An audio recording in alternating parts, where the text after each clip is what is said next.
Hey there, welcome back. All right, so continuation on living from your soul blueprint, i.e., your divine blueprint.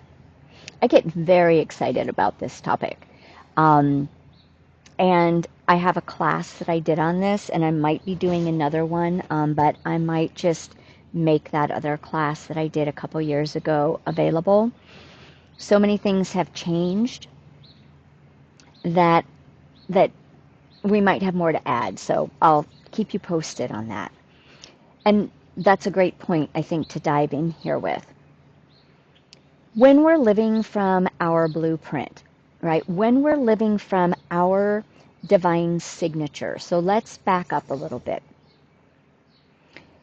When we're living in our egoic construct, we have more density, okay? We have we could say almost we have a ceiling on our consciousness and our ability to perceive things in a more expanded way. I call them the mouse view and the eagle view. All right, and we could even go up from the eagle view into, our angelic view if we'd like. So you can take what you need always and leave the rest. So when we're living from the egoic construct, there's this constriction that's natural, right? Our energy body is not as expansive. So in other words, our aura is not as expansive. The levels and layers of our energetics are not as expansive. They're more contracted, they're more constricted.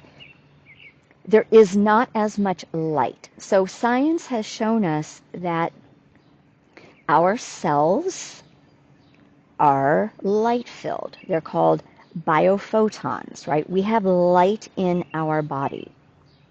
Light is consciousness, so to speak. Light is frequency. Less light equals more density. Think about the physical plane. Solidity, more density, less light. And then as we move into more of a soul presence, meaning we open up more and our soul can fit into the body or more into our energy bodies, because our soul is actually very big. I'm going to segue here. One of the most amazing experiences that I had a few years ago, well, I don't know, probably 10 years ago now, was when I did work with death and dying, and I did elder care. And I was a hospice volunteer, and one of my passions, one of my loves is sitting bedside with people who are dying. It's just like one of the most amazing experiences that just bursts the heart open, at least for me, right? This is part of my blueprint, all right? So it's not for everyone. It's not supposed to be. And I was at the hospital with one of the ladies that I cared for, and as she was transitioning, and as she was starting to, expand out of her body, her energy body, her soul became so expanded and big. It literally filled the hospital room. I was sitting close to her, and I could feel I had to keep scooting my chair back as far as it would go, because she was expanding, and I could feel her like this huge bubble filling the room. And I had called her, her family members when I knew that this was happening. And when they got there, she was encompassing everyone. They could not feel that. And I just told them, she's here. Like, she's here with you now. You're here with her now. And that was the first time that I'd had such that level of expansive experience, or at least that I could perceive that. So our soul is who we are. All right? So when we have too much density, we cannot expand out. And when we don't have as much light, our cells, right, are denser as well. So part of this process that we're in, the whole planet, all of us are receiving more light. And it's coming from a number of sources, whole different thing that we don't need to talk about here. And when we work consciously with our awakening process, when we're working with all of these sources, when we're tuning in and receiving, we are then integrating that light so that we are filling with more light, slash, higher frequencies, slash, soul fractals of light are entering into our body, slash, expansion. Okay, so higher consciousness. All of this is the same thing. More love, more joy, more peace, more orientation towards the inside out. As this happens, then the fractals of our higher soul expressions begin to embody. And that consciousness carries aspects, we could say, of self, aspects of our future and past divine selves. They carry our knowing. They carry a remembrance of why we're here. They carry the information that is coded from our true essence. So when we start living from that yes, living from an orientation of letting go what no longer works for us, what is crumbling. When we say, okay, I'm letting this go, align me with my highest expression, more of who we are enters in and guides us. Literally prompts us, compels us, right? Feels excited about certain things, feels repulsions to certain things. And the more that we are in this process, the faster we transform, right? The faster that we move, the faster that we evolve, because we are in relationship with our evolution and the soul. We are coming into more wholeness. We are coming into more alignment. We are coming into more love of self, knowing ourselves, knowing our worthiness innately. We have never been unworthy.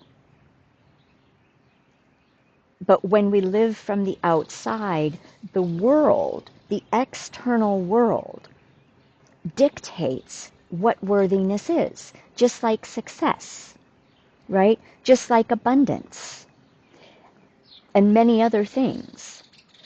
When in actuality, that's only one, it's like if you have a Rubik's Cube, all right? And even if the Rubik's Cube is all set with, you've got the solid colors on each cube, you can imagine like each color represents perhaps a different orientation and consciousness. And they can all be appropriate for a different stage. So for a certain stage of development, that red, right, which is that root chakra, which is that world chakra, that red, everything in red can be appropriate to be dictated from the outside at a certain stage of our egoic development. But then we start to move through the different colors because those hold different consciousnesses, right? So then let's say we move into a heart-centered, and I begin to know that relationally, right? Let's just say, I don't know where I'm going with this, but we'll see what's coming in. The relationally, there's an exchange. So then my worth, I might know my worth or my success as in how well do I do my job? How much can I meet my partner? Can I meet my partner in a certain expression, right? Can we be successful and harmonious, or can we work through issues in a successful way, right? There's an inner and outer orientation, and that's the green, right? And then, right, so I'm in and out, but I'm still measuring my worth in to some degree through the outer and inner. And then let's say the blue part of the Rubik's Cube, which is the throat chakra, is my will or divine will. Well, what happens if I let go of the way I think it's supposed to be all the time and allow divine flow, my own higher self to guide me, to show me, to reveal to me my own deep worthiness. And I don't have to have any judgment about it. I don't have to put any label on it.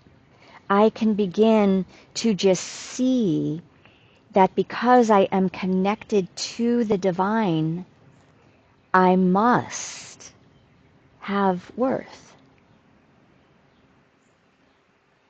If I am received by a divine connection, I am worthy. And then the white, we recognize that we've always been innately worthy. Always. The divine was just trying to show us that was the only truth. That it was all these other distortions and constrictions and programming and thought forms that led us to believe that we weren't. But as we evolved, we remembered, because we brought more of our soul presence into our body, into our awareness, that love into our heart. And we have always been innately worthy. And that means that success can only live, not only, but it begins within, simply by allowing my true essence to shine forth. And I can recognize that any failures, any stumbling blocks, any areas where I was operating from my small self, right? My forgetful self, my wounded self, was not, that's part of the success, right? Within, because it's part of the evolution, it's part of the remembering, it's part of the growing. And that's what we're here for, is to evolve and to remember and to learn and to grow and to flourish in the process of that, right? We're flourishing in the process. We're not waiting until we get there. So this is what happens as we start to bring in more of our soul essence and divinely align with that and allow what is not meant for us to fall away and to tune in to more self-love, because we are innately lovable, right? To tune into more self-honor, to joy, to recognizing that everybody is in their own stages and phases of development. So we don't need to come into division all the time, even though it's horrendous, right? Right? So if you're living in more unification, which is where we're going as we expand, as we hold more light, as we move from the 3D through the 4D into the higher dimensional realities of 5D and beyond, which is all the process that we're in, those who are not recognizing that, they have not remembered yet. Right? So they're still operating from this ego construct. And it's hard because they don't remember their wholeness. They don't remember that everything they have is within them. They're still trying to control and maneuver and manipulate through the external world. And they do that through fear, through programming, through conditioning, through, chaos. But all of that is perfect for the crumbling. But if we then continue to pull ourselves into our inner stability, our connection with Source, our connection with the earth, our connection with our own deeper healing, our connection with realizing that we are more than what we've ever known, and go along that process, everything shifts. Our orientation shifts, our worldview shifts, because we're from the inside out. And the faster we move, it literally is like taking on one costume, so to speak, right? One soul expression, living that for a while until now we get to move into the next one because we're growing quickly. We're evolving. So we don't stay in one form, but we're growing and evolving in a continuity of our soul expression, of our true essence. We're coming more and more into our true essence, higher expressions. Sometimes it's easier to put these expressions into archetypes, right? So maybe at some point, you had an archetype of being somebody who was being helped to heal, right? So you were a student, or you were a client, or you were a patient, right? That was going through processes in order to heal. That was one archetype. Or you were an adept, right? Learning a certain skill, learning a certain vocation. And then you graduate from that eventually into maybe now you've become, instead of receiving the Reiki only, you've become the Reiki practitioner. Now you've gone through, Reiki 1, Reiki 2, Reiki 3 into your master, and you're a practitioner. So now you come into the healer archetype. You've evolved. You're holding a different consciousness. And then you begin giving attunements, right? So then you move into this archetype of an activator, of a teacher, of a person who transmits energy, right? So we can use the term healer, but I think by now all of us know that healers are just facilitating other people to do their own healing, right? So you're a space holder, right? Or so you're evolving, you're putting on a different garb each time. That garb is inside of you.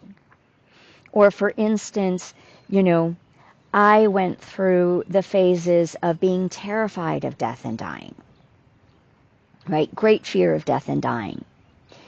And then I went through initiatory processes through my spiritual awakening path that forced me to face death. And once I faced death and had less anxiety around it, began to understand it more experientially, I was called to work with death. I was no longer afraid of it, right? So now, you know, I love to be that peaceful presence that holds the space, that allows people to die, that gives people the permission that it's okay to let go, and can hold the space as they transition. So I had to go through specific soul remembrances, activations of my blueprint, just like any healer or teacher in spiritual levels does.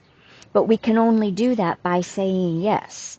We can only do that by moving to the next level. We can only do that by allowing who we've been to crumble and sit in the limbo land, right? Sit in that space of the unknown for a while, because that's where great learning and great divine teaching comes in, where soul teaching comes in.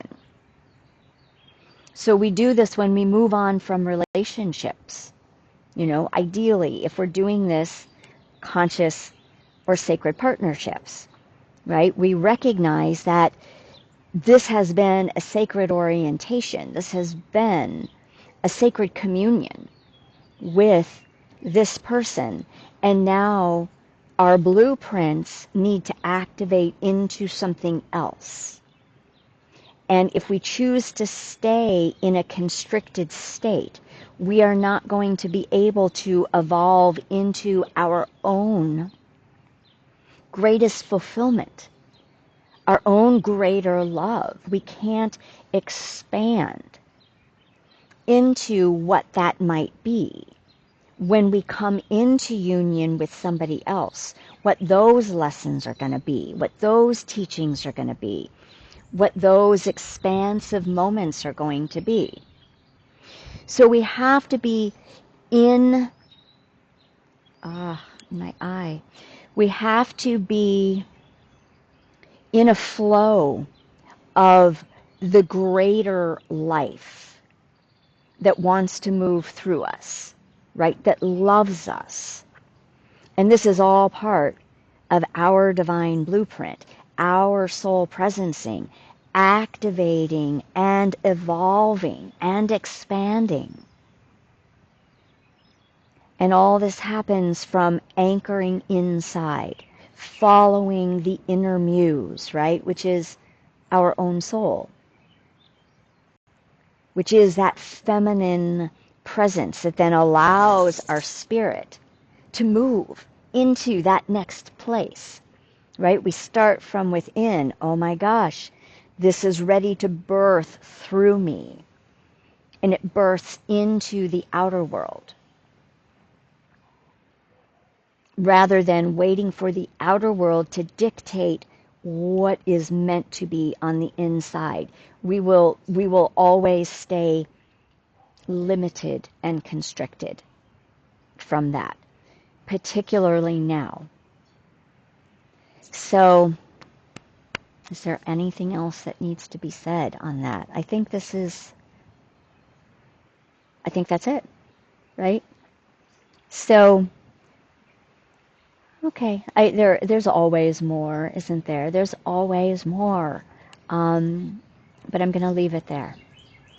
So let this settle in, And very soon I'm probably going to be, once I get moved and settled in myself, I'm probably going to do some more classes, and I'm going to start doing some things on Patreon. I believe that will be a container for taking all of these topics much deeper and doing live processing with people in groups, and live activations, and helping us move through these phases and stages together collectively. All right. Many blessings and much love.